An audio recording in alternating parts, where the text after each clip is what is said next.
this is an iHeart podcast. Trump country is booming. We're building, hiring, and winning in America. Because energy tax credits create jobs and put America first. Jobs and factories will come roaring back into our country. More production at home will mean stronger competition and lower prices for consumers. And America's comeback depends on American energy. President Trump, keep what works. Don't repeal energy tax credits. Learn more at builtforamerica.us. Paid for by Built for America. Riley Herbst from 2311 Racing here. And you know what grinds my gears? Waiting for coffee. But instead of counting frappes and lattes, I fire up Chumba Casino. No apps, no fuss, just fun social casino games to pass the time. By the time my coffee's ready, Order for Riley. I've already taken a few victory laps. Next time you're stuck waiting, make it entertaining. Play for free at ChumbaCasino.com. Let's Chumba.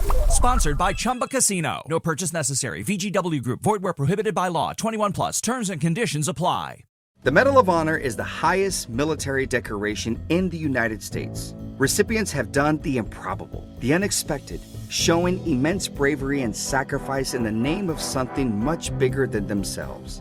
This medal is for the man who went down that day. On Medal of Honor, Stories of Courage, you'll hear about these heroes and what their stories tell us about the nature of bravery. Listen to Medal of Honor on the iHeartRadio app, Apple Podcasts, or wherever you get your podcasts. And I've been saying that for 20 years. Very simply, Iran cannot have a nuclear weapon. You can't say that, right? You don't seriously think I'm going to answer that question? That means I've had it. Okay, I've had it. I give up. No more. We're not looking for a ceasefire. We're looking for a total, complete victory. 79% of adults agree on that. They agree with Donald Trump. Iran cannot get a nuclear weapon.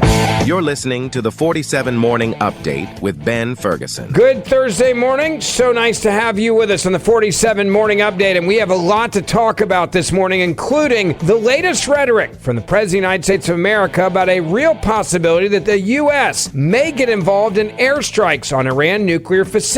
We'll have Donald Trump's words for you on that in a moment. We're also going to talk about Democrats who are now siding with the president as well and what they are saying. And finally, there's a big myth that there's a big divide within the conservative movement over what to do with Iran. New polling numbers also show that is a lie. In fact, the majority of conservatives stand overwhelmingly with Donald Trump. It's the 47 Morning Update, and it starts right now. Story number one. We're getting new breaking news, and this is moving very quickly with what's happening between Iran, Israel, and now the United States of America, with a new statement that has just come out from Donald Trump saying, quote, "We don't want a long-term war with Iran." President Donald Trump making it clear that the administration is not looking for long-term war in a second statement. Trump addressing concerns among members of the Make America Great Again base that the United States would be pulled into a, quote, long-term war, while fielding a question from the media. Take a listen to his own words outside of the White House. Some of the people in the base don't want a long-term war.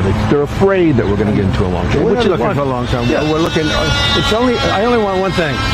Iran cannot have a nuclear weapon. Right. That's it. I'm not looking long-term, short-term. And I've been saying that for 20 years. I've been saying it as a civilian who got a lot of publicity. People would cover it. Very simply, Iran cannot have a nuclear weapon. That's it. It's not a question of anything else. And if you did, you wouldn't have much of a country because they would use it on us and they'd use it on other people and they'd be a terror all over the world. We're not looking for long-term war. I only want one thing. Iran cannot have a nuclear weapon. That is it. Very simply. He said in another interview, Iran cannot have a nuclear weapon. It's not a question of anything else. And if you did, you wouldn't have much of a country because they would use it on us and use it on other people. And they'd be a terror all over the world. Trump notably tweeted back in 2011, before he even entered the political world, that, quote, Iran cannot have a nuclear weapon, and has been firm in his stance throughout his political career and his presidential campaign in 2024. If you go back to the doctrine of Donald Trump, look at November the 4th, 2011. His exact tweet, Iran's quest for nuclear weapons is a major threat to our nation's national security interests. We cannot allow Iran to go nuclear. That was before he was running for any office. In fact, fact, that's actually when he was a Democrat. Trump notably gave Iran a 60-day deadline that expired on Thursday, June 12th, to make a deal to end its nuclear program. And then on Friday, Israel began striking Iranian nuclear sites, military leaders, and refineries. Trump declared Tuesday, quote, "We have complete and total control of the skies over Iran," and revealed his team knew the exact location of the leader of Iran. When asked Wednesday if the U.S. was moving closer to striking Iranian nuclear sites, here's what Trump said about that. About whether you are moving closer or you believe the U.S. is moving closer to striking Iranian nuclear facilities. Where's your mindset on that? I can't say that, right? You don't seriously think I'm going to answer that question? Will you strike the Iranian nuclear component, and what time exactly, sir? Sir, would you strike it? Would you please inform us so we can be there and watch? I mean, you don't know that I'm going to even do it. You don't know. I may do it. I may not do it. I mean, nobody knows what I'm going to do. I can tell you this, that Iran's got a lot of trouble, and they want to negotiate. And I said, why didn't you negotiate with me before? All this death and destruction. Why didn't you negotiate? I said to the people, why didn't you negotiate with me 2 weeks ago? You could have done fine. You would have had a country. It's very sad to watch this. I mean, I've never seen anything like it. It's so, everyone thought it was going to be the reverse. I didn't think so. And I was telling them, you got to do something. You got to negotiate. And at the end, last minute, they said, no, we're not going to do that. And they got hit. Remember 60 days? And then came the 60. 61 is going to become a very famous number. That was one hell of a hit. That first hit. That was one hell of a hit. Not sustainable, to be honest. That's where it ended. It ended on the first night. Yes. Is it too late, though? Do you think it's too late to now? Really, nothing's too late. President Trump making it clear this is something that is on the table. Which brings us to the latest breaking news and what is being reported just a moment ago on Fox News Channel. That Donald Trump has, in fact, approved attack plans against Iran. Fox News alert, the Ayatollah has gone into hiding. He's believed to be holed up inside an underground bunker northeast of the capital. This is a different kind of Iranian hostage crisis. Khomeini can hide, but he can't run. For the past 24 hours, Israel's been attacking the area around his underground lair. But Khomeini, still talking tough, says Iran will not surrender to anyone, and is warning that if America joins the fight and strikes, it'll result in irreparable damage to the United States. Is he bluffing? We don't know. Iranian proxies, which have been severely degraded, are threatening to commit acts of terror against American troops and American ships in the region. And American businesses are now bracing for cyber attacks. Trump says, good luck with that. We won't be bullied. I was the hunted, and now I'm the hunter. It's a big difference. That means I've had it. Okay, I've had it. I give up.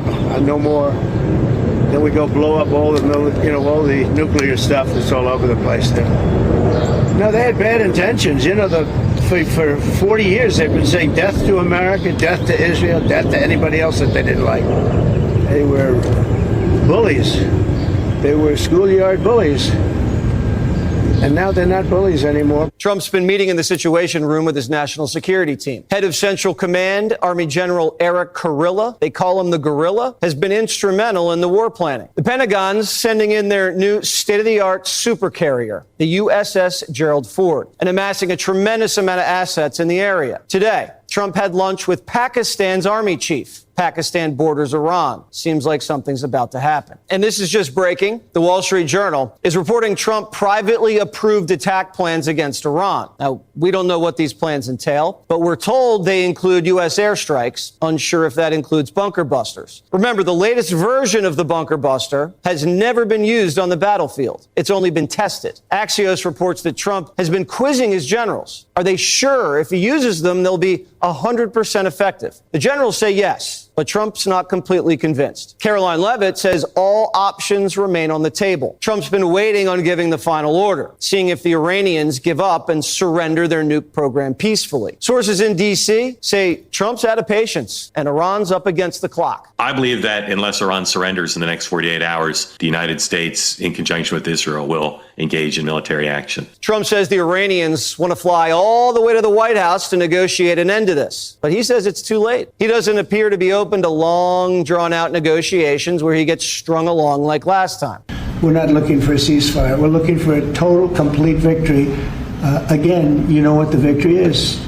No nuclear weapon. Trump's made a decision. Iran's nuclear program is gone. The person who ultimately decides that is the Ayatollah. He can either let us do it peacefully or we'll do it violently. But either way, the outcome of this war is this. The Iranians will never be able to acquire a nuclear weapon. Now, the second part of this story is this. Will the supreme leader of Iran come to the negotiating table and actually stop the nuclear program? They may be wanting to send people to the White House, but here's what the actual Ayatollah says. He has a stark warning directed both at the U.S. and Israel. In fact, he declared today the battle begins, stating there would be, quote, no mercy for the terrorist Zionist regime of Israel. He also criticized the U.S. President Trump, calls for Iran's unconditional surrender, asserting that Iran will never, quote unquote, surrender, and that any U.S. military action would cause irreparable damage. Iran's UN ambassador echoed that any direct U.S. involvement alongside Israel would trigger their own firm response. Iranian Foreign Ministry spokesman went further, warning the U.S. intervention could spark an all-out war across the entire region. Now, let me say one other thing that's very interesting about all this is what's happening within the Democratic Party. Many Democrats are staying silent on this, but some are willing to stand up and stand on the issue, actually backing Donald Trump and saying we need to go even further. Insert Democratic Senator John Fetterman. Here's what he had to say on Fox News Channel with Bill Hemmer. Say show no mercy,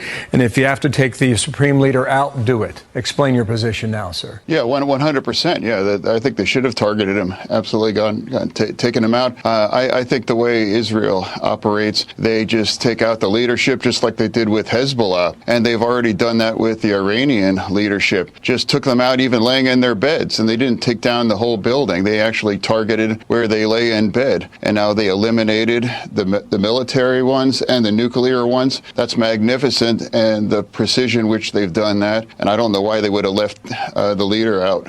What comes after that if that reality were to take place, Senator? Well, I think the reality is that you have a nation that just is in a position where they have to be held accountable for what they've done. They are the ones that built and created the proxies like Hamas and Hezbollah and put our whole region in this kinds of chaos. And now they clearly have nuclear ambitions. And now I think it's entirely, I'm not sure if I might have been the only one, constantly calling them to just take this facility out and to use the B-2 and those gigantic bunker buster ones and partner up with Israel, what they've done. Fetterman saying, I call on Israel to eliminate the supreme leader without mercy. So that brings us to the latest point where we are now. Is there a very good chance that Donald Trump could in fact order that we attack Iran's nuclear sites with those bunker busting bombs? The answer is yes. Would there be bipartisan support? Clearly, John Fetterman says he will join others in the Republican Party advocating for this. Which brings me to my final point. What do the American people think about the president's stance? Well, apparently in new polling, America stands overwhelmingly with Donald Trump and Israel by staggeringly large numbers. Nearly 70% of Americans say U.S. airstrikes to stop Iran's nuclear ambitions are appropriate. And the best part about it is who had to report it. CNN. Listen carefully. And overall, I feel like there's more support for Donald Trump's positions than is comically acknowledged. Oppose Iran getting a nuclear weapon. I mean, look at this. 79% of adults agree on that. They agree with Donald Trump. Iran cannot get a nuclear weapon. 83% of Republicans, 79% of independents, 79% of Democrats. When you get 79% of Democrats and 83% of Republicans agreeing on anything, you know that that position is the very clear majority in this country. And so the American public is with Donald Trump. They definitely oppose Iran getting nuclear weapons. So this is a nuance here, but,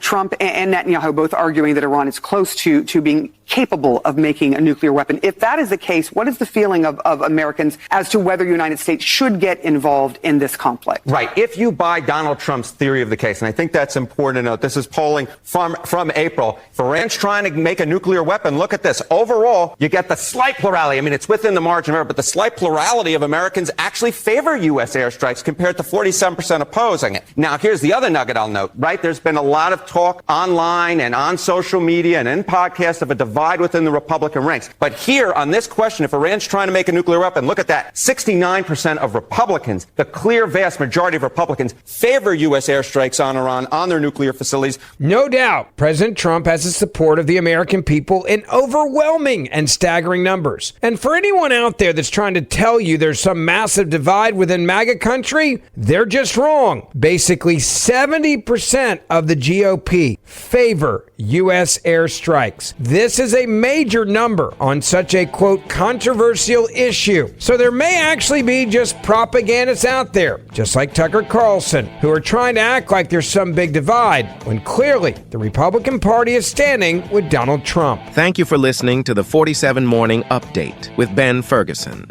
Please make sure you hit subscribe wherever you're listening to this podcast right now. And for more in-depth news, also subscribe to the Ben Ferguson Podcast, and we will see you back here tomorrow.